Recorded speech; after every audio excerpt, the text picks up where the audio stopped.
Hello guys, welcome back to my channel creative story में आपका स्वागत है। तो चलिए गाइस, आज इस स्टोरी का नेक्स्ट पार्ट स्टार्ट करते हैं। गाइस, आज ये लास्ट पार्ट है। आई होप आपको ये पार्ट पसंद आएगा, और अगर आपको ये पार्ट पसंद आए तो प्लीज़ गाइस लाइक करना, शेयर करना, सब्सक्राइब करना और कमेंट में मुझे ज़रूर बताना कि आज का पार्ट कैसा लगा। ठीक है गाइस, और हाँ, आज मैं आपके लिए अपनी नेक्स्ट स्टोरी का पहला पार्ट भी शेयर करूँगी। तो अगर आपको मेरी न्यू स्टोरी भी पसंद आए तो प्लीज़ गाइस लाइक, शेयर और सब्सक्राइब ज़रूर करना। Thank you. तो चलिए अपनी कहानी पर चलते हैं। तो अभी तक हमने देखा कि बेंजुलियो कहता है, मैंने मन में ठान लिया था, मैं तुमसे अपनी बेइज्जती और अपनी फैमिली का मौत का बदला लूँगा। और फिर मैं वापस इस सिटी में आया तुम्हारी मैरिज वाले दिन, और मैंने देखा तुम अपनी वाइफ के साथ एक हैप्पी लाइफ एंजॉय कर रहे हो, और तब से मैंने तुम पे नज़र रखना शुरू किया। अब आगे तुम्हारे काफ़ी एम्प्लॉय पर भी नज़र रखा, मगर वो सभी तुम्हारे लिए ईमानदार थे। मगर फिर मुझे वो लड़की मिली, मैंने उसे देखा, वो तुम्हारी शादी से खुश नहीं थी। मैंने उसे टारगेट किया और उसे अपने बातों में लिया और उसे एक काम दिया था, मगर उस बेवकूफ़ ने उस काम को करने से पूरे 3 साल लगा दिए। और फिर फाइनली मुझे एक दिन मौका मिल ही गया, और मैंने अब सोच लिया था कि मैं तुम्हें तड़पाकर नहीं बल्कि एक ही गोली में तुम्हारा काम ख़त्म कर दूंगा। मगर तुम्हारी उस बेवकूफ़ वाइफ ने सब खराब कर दिया, और जो गोली तुम्हें लगने वाली थी वो गोली उस बेचारी तुम्हारी वाइफ को लग गई। और फिर मैंने उस बेवकूफ़ लड़की म्याम्या से कहा कि वो अपने बैग से वो इंजेक्शन तुम्हें इंजेक्ट कर दे ताकि तुम आइन की सारी यादें भूल जाओ। मगर उसे भी नहीं पता था कि वो ड्रग्स इतना पावरफुल है कि तुम पूरी जिंदगी कोमा में रहोगे। मगर मेरी एक बात समझ में नहीं आई, तुम 5 साल बाद कैसे जग गए? जो सुनकर वांगजी कहता है, 5 साल बाद नहीं, इनफैक्ट मैं तो कभी कोमा में था ही नहीं। वो तो मैं तुम्हें ढूंढने के लिए मार्केट में ये रूमर्स फैलाए थे कि मैं कोमा में हूँ।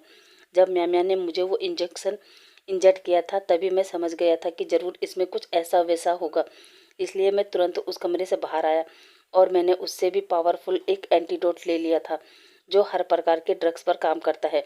इसलिए मैं कभी कोमा में था ही नहीं, और अब तुम मेरे हाथों से नहीं बचोगे बेंजुलियो, क्योंकि मैं पिछले 5 साल से उस पर्सन को ढूंढ रहा था जिसने मेरी वाइफ को मुझसे अलग कर दिया। अब वांगजी बाहर निकलता है और उन लोगों पर गोली चलाता है। काफ़ी देर गोली चलने के बाद बेंजुलियो विंग को पकड़ लेता है, जहां वो वांगजी से कहता है, वांगजी बहुत हुआ, अब बाहर निकलो वरना मैं विंग को मार दूंगा। वांगजी, शुयान और बाकी सब भी बाहर निकल जाते हैं। बेंजुलियो के गार्ड सभी को पकड़ लेते हैं, और अब बेंजुलियो कहता है, वाह, मुझे नहीं पता था कि लैन वांगजी एक लड़के से इतना प्यार करता है कि उसके लिए वो अपनी जान भी देने के लिए तैयार हो जाएगा। वैसे मुझे ये बताओ, क्या तुम ये हो जो एक लड़के को पसंद करने लगे? वांगजी बेंजुलियो से कहता है, बेंजुलियो उसे छोड़ दो, तुम्हारी दुश्मनी मुझसे है ना, तो इन सबको छोड़ दो और तुम मुझे मार सकते हो। जो सुनकर बेंजुलियो कहता है, मारूंगा तो जरूर, मगर उससे पहले मैं इसे मारूंगा क्योंकि इसमें तुम्हारी जान बसी है ना। और वो विंग के फोरहेड पर एक वार करता है, जिससे विंग के फोरहेड से ब्लड निकलने लगता है। वांगजी जोर से चिल्लाता है, विंग। अब बेंजुलियो अपने गार्ड से कहता है, वांगजी को मारो। वो लोग बुरी तरह वांगजी को मारते हैं। अब वांगजी बहुत बुरी तरह जख्मी था। विंग, शुयान बहुत रो रहे थे। अब विंग बेंजुलियो के हाथ को काटता है और वांगजी को पकड़ता है और उसे हक कर लेता है। ये देखकर बेंजुलियो कहता है, तुम्हारी इतनी हिम्मत! और वो विंग पर गोली चलाने वाला था, मगर तभी वांगजी उसे फ्लिप करता है और वो गोली वांगजी को लग जाती है। वांगजी के मुंह से खून आने लगता है। बेंजुलियो दोबारा शूट करने वाला था, मगर तभी सीचेन मिंग्याओ के साफ शूटर को लेकर आ जाता है, और वो बेंजुलियो और उसके सभी गुंडों को एक बार में मार देते हैं। अब हम सीन कट करके हॉस्पिटल का सीन देखते हैं, जहां वांगजी को ओटी में ले जाया जा रहा था और उसका ऑपरेशन चल रहा था। यहाँ सीचेन, विंग, शुयान, न्योसेन सभी वांगजी के लिए परेशान थे। तभी Kurien, Mrs lane, we चांसे, Kansi सेरेन और बेंजिंग हॉस्पिटल पहुंचते हैं, जहां लेनी सीचेन से कहती है कि क्या हुआ, वांगजी कहाँ है? सीचेन अपने मॉम डैड, यहाँ तक कि विंग की फैमिली को वांगजी का सारा बचपन से जो कुछ हुआ था वो सभी बात बता देता है। ये सुनकर तो मिसिस लेन बहुत रोती है और कांसी सेरेन मिसिस लेन को संभालती है, जहाँ मिसिस लेन कांसी सेरेन से कहती है, मिसिस वी, मेरा बच्चा इतनी तकलीफ में था बचपन से, और मैं एक माँ होकर भी कभी उसकी तकलीफ़ को समझ ही नहीं पाई और नहीं उसको सही से संभाल पाई। अगर आज मैं उस पर ध्यान देती तो वो माफिया नहीं बनता, ना ही आज इस हालत में होता और आज मेरे वांगजी की आइन भी जिंदा होती। ये सुनकर कांसी सेरेन कहती है, मिसेस लेन, कभी कभी कभी हम अच्छे भविष्य के लिए अपने बच्चों को भूल जाते हैं, उनकी छोटी छोटी परेशानियों को इग्नोर कर देते हैं, जबकि एक माँ होने के नाते कभी भी हमें ऐसा नहीं करना चाहिए। हमें अपने बच्चों के साथ बैठना चाहिए, एक माँ की तरह, एक फ्रेंड की तरह उनसे बात करनी चाहिए, ताकि वो बेफिक्र होकर हमसे अपनी हर बात शेयर कर सके। मिसिस लेन कहती है, आप सही कह रही है मिसिस वी, काश मैं भी अपने बेटे से बात करती, उसे समझती तो शायद आज ऐसा कुछ नहीं होता। मेरा बेटा ऐसी जिंदगी और मौत से नहीं लड़ रहा होता। अब हम सीन कट करके सीधा 6 महीने बाद का सीन देखते हैं, जहां वांगजी लेन मैंसन में बेड पर लेटा था। पिंग कमरे में आता है और रूम का पर्दा हटाकर खिड़की खोलता है और बाहर की फ्रेश एयर अंदर आती है। जहां विंग विंग फिर से एक बाउल लेता है, उसमें टॉवल निचोड़ता है और वांगजी को साफ करते हुए कहता है, गुड मॉर्निंग, प्लीज़ उठो, देखो आज बाहर का मौसम कितना सुहाना है, चलो ना बाहर चलते हैं। वैसे मैं तुम्हें ये बताने आया था कि आज मेरे कॉलेज में एक डांस प्रोग्राम है जिसमें मेरा पार्टनर न्यू सेन बना है। वांगजी विंग की हर बात सुन रहा था, मगर वो कोई जवाब नहीं दे रहा था, क्योंकि अब सच में वो कोमा में था। अब हम 6 महीने बाद का फ्लैशबैक देखते हैं, जहाँ जब डॉक्टर ऑपरेशन करके बाहर आता है, तब वो सीचन और कुरेन को बताता है कि वांगजी का ऑपरेशन तो हो गया है, मगर अभी भी कुछ नहीं कह सकते कि वो होश में आते हैं या फिर हमेशा हमेशा के लिए कोमा में चले जाते हैं। जो सुनकर वो सब लोग हैरान हो जाते हैं। जहाँ विंग के मॉम डैड विंग को चलने को कहते हैं, मगर विंग मना कर देता है और कहता है, मॉम डैड, मैं नहीं जानता कि ये कैसे हो गया, मगर मुझे वांगजी से प्यार हो गया है और मैं उसे छोड़कर आपके साथ नहीं आ सकता। प्लीज़ हो सके तो मुझे माफ़ कर दे। और तब से लेकर अब तक विंग लैन मंसिल में है और वांगजी का ध्यान रख रहा है। वही शुयान ने भी न्यू हुसैन को अपना लव कन्फेस कर लिया और वो दोनों भी साथ है।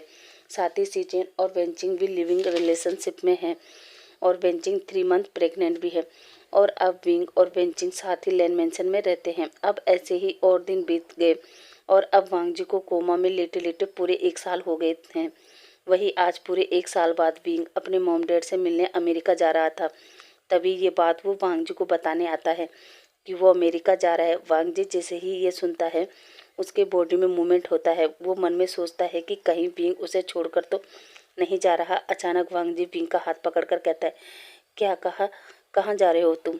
विंग तो विंग तो शौक हो जाता है और वो वांगजी को देखकर बहुत हैप्पी हो जाता है। उसके आंखों में एकदम आंसू आ जाते हैं और वो फटाफट वांगजी को हक कर लेता है और रोने लगता है। जो देखकर वांगजी कहता है, विंग क्या हुआ, तुम रो क्यों रहे हो? जो सुनकर विंग कहता है, वांगजी मैं रो नहीं रहा हूँ, बल्कि ये तो खुशी के आंसू है।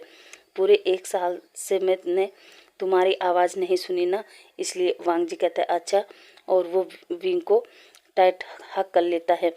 दोनों ही एक दूसरे को काफ़ी देर हक करके ऐसे ही रहते। कुछ देर बाद विंग के कमरे में बेंचिंग आती है और वो वांगजी को ठीक देखकर जोर से चिल्लाती है, जिसके चिल्लाने की आवाज़ सुनकर सीचेन वहाँ पर आता है और वेंचिंग से कहता है, वेंचिंग क्या हुआ, तुम चीखी क्यों? वेंचिंग हैप्पी होते हुए कहती है, सीचेन वांगजी वांगजी।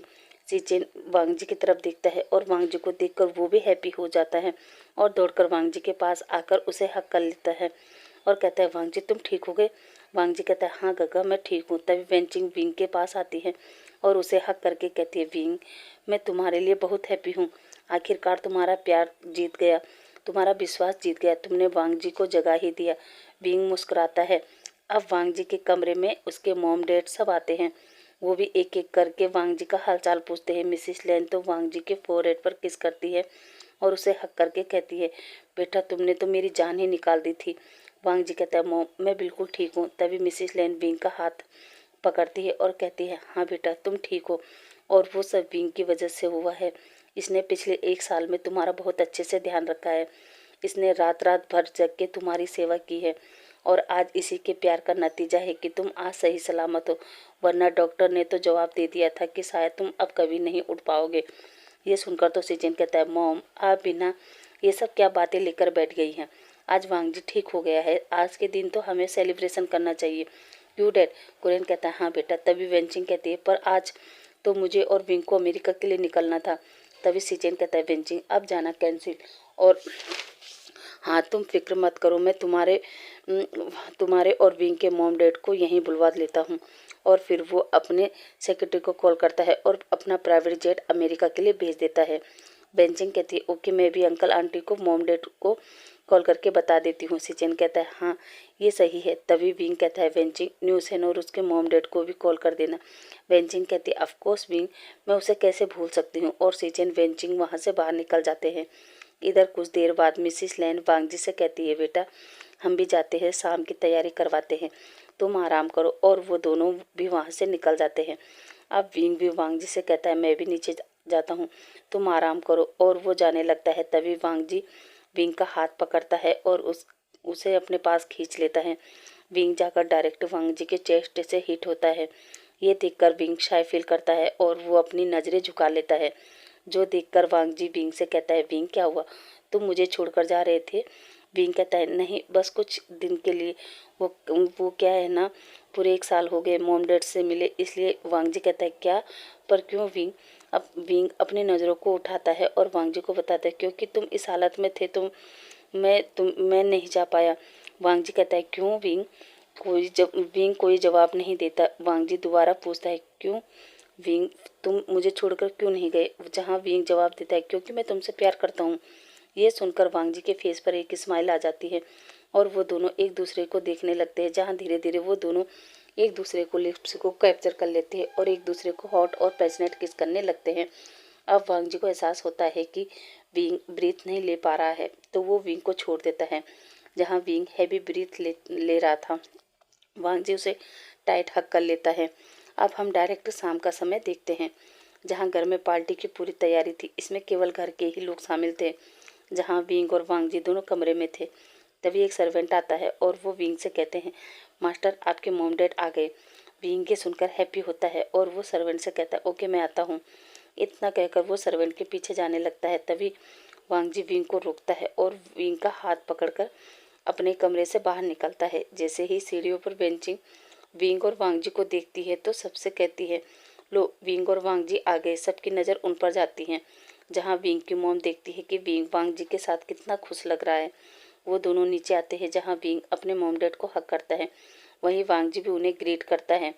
अब विंग और वांगजी सभी से मिलते हैं और उनकी पार्टी शुरू होती है। डिनर विनर होता है। उसके बाद सभी फैमिली मेम्बर बैठे थे और अब बेंचिंग के डैड कहते हैं मिस्टर वैसे हमारे बच्चों ने अपने अपने पार्टनर ढूंढ लिए हैं, तो क्यों ना अब इन सब की शादी की जाए। वैसे भी अब वांगजी ठीक हो गया है और फिर मैं चाहता हूँ कि बेबी आने से पहले वेंचिंग और सिचिन की मैरिज हो जाए। मिसिस लैन कहती है हाँ भाई साहब, मैं ये तो आपने ठीक कहा है। वैसे भी मेरे दोनों बेटों की शादी हो जाए, इससे बड़ी बात हमारे लिए कुछ नहीं है। और हाँ मिस्टर नी, हम अपने सुयान के लिए आपसे न्यूसेन का हाथ मांगते हैं। मिस्टर नी हंसते हुए कहता है मिसिस लैन, हमारा बेटा तो 1 साल पहले ही आपका हो गया था। सभी लोग तीनों के रिश्ते के लिए मान जाते हैं। अब हम अगली मॉर्निंग का समय देखते हैं। सभी ब्रेकफास्ट टेबल पर थे। तभी मिसिस लैन सबसे कहती है मिसिस नी, मैं सोच रही हूँ क्यों ना हम बच्चों की शादी इसी हफ्ते कर दे। सभी लोग इस बात पर एग्री हो जाते हैं। और अब हम सीधा 1 हफ्ते बाद का सीन देखते हैं, जहाँ सभी अपने बच्चों को लेकर मैरिज हॉल में आते हैं और उनकी शादी हो जाती है। और अब हम नाइट का सीन देखते हैं, जहाँ विंग अपने कमरे में बैठा था। तभी वांगजी गेट ओपन करके अंदर आता है और विंग को जाकर एकदम हक कर लेता है और विंग से कहता है विंग मैं बहुत खुश हूँ। और एकदम उसके लिप्स को कैप्चर कर लेता है और उसे हॉट पैशनेट किस करने लगता है। विंग भी वांगजी को रिस्पॉन्स कर रहा था। वांगजी की टंग विंग के पूरे माउथ को एक्सप्लोर कर रही थी। वही वांगजी के हाथ विंग के पूरी बॉडी पर स्लाइड हो रहे थे। धीरे धीरे वांगजी विंग के कपड़ों को उसकी बॉडी से रिमूव कर लेता है और वांगजी विंग की पूरी बॉडी पर उसे लिक सक बाइट करता है और वो दोनों इंटीमेट होते हैं, जहाँ उनकी मौनी की आवाज़ पूरे कमरे में गूंज रही थी। वही सीचेन और बेंचिंग के बीच में केवल हक और केसी होता है, क्योंकि बेंचिंग प्रेग्नेंट थी ना, इसलिए। इधर शुयान तो बस न्यूसेन को मना ही रहा था कि बेबी आज हमारी वेडिंग नाइट है, तो प्लीज़ आज तो मुझे हक और किस से आगे बढ़ने दो। मगर न्यूसेन शुयान से कहता है तुम टॉप क्यों बनो, मैं भी तो टॉप बन सकता हूँ ना, आफ्टर ऑल मैं भी मैन हूँ। शुयान कहता है नहीं बेबी मुझे पेन होगा। न्यूसेन कहता है क्या, तो क्या मेरी बॉडी रबड़ की है, मुझे पेन नहीं होगा। उन दोनों का इसी तरह बहस चल ही रही थी। फाइनली दोनों बारी बारी टॉप बनने पर राजी हो जाते हैं और वो दोनों भी एक दूसरे के साथ इंटीमेट होते हैं। इधर विंग और वांग जी अपनी नाइट एक्टिविटी के बाद एक दूसरे के बाहों में थे और विंग वांग जी से कहता है, वांग जी तुम्हें पता तो है ना मैं तुम्हें बेबी नहीं दे सकता। जिस पर वांग जी कहता है, विंग ये तुम क्या कह रहे हो और तुमसे किसने कहा कि तुम मुझे बेबी दो। मेरी लाइफ में तुम हो मेरे लिए उतना ही काफ़ी है। और रहा बेबी का सवाल, हम दोनों ही सरोगेसी से अपने अपने बेबी ले सकते हैं या फिर बेबी अडॉप्ट कर सकते हैं। इतना कहकर वांग जी दोबारा विंग को परेशान करने लगता है, जो देखकर विंग कहता है, नहीं वांग जी बस हो गया, बस करो वांग जी बस करो। तो गाइस इन्हीं आवाज़ों के साथ गेट फिर से बंद हो जाता है और अब हम ठीक 6 महीने बाद का सीन देखते हैं, जहां विंग और वांग जी अमेरिका गए थे।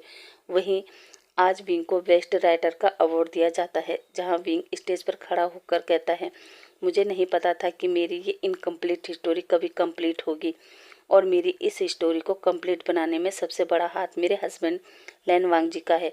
दरअसल ये कहानी मेरे हस्बैंड की ही थी।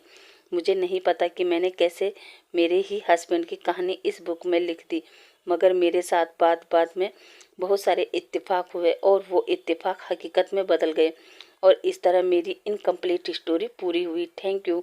और विंग स्टेज से नीचे उतरता है और वांग जी को हक कर लेता है। इसी हैप्पी मोमेंट के साथ गाइस हमारी ये स्टोरी यहीं समाप्त होती है। गाइस अगर आज का पार्ट आपको अच्छा लगा हो तो प्लीज़ शेयर करना, लाइक करना और सब्सक्राइब कर दें और कमेंट करके मुझे ज़रूर बताइए कि आज का पार्ट आपको कैसा लगा। अब आपसे कल मिलते हैं एक और न्यू स्टोरी के साथ में। तब तक के लिए थैंक यू, बाय बाय।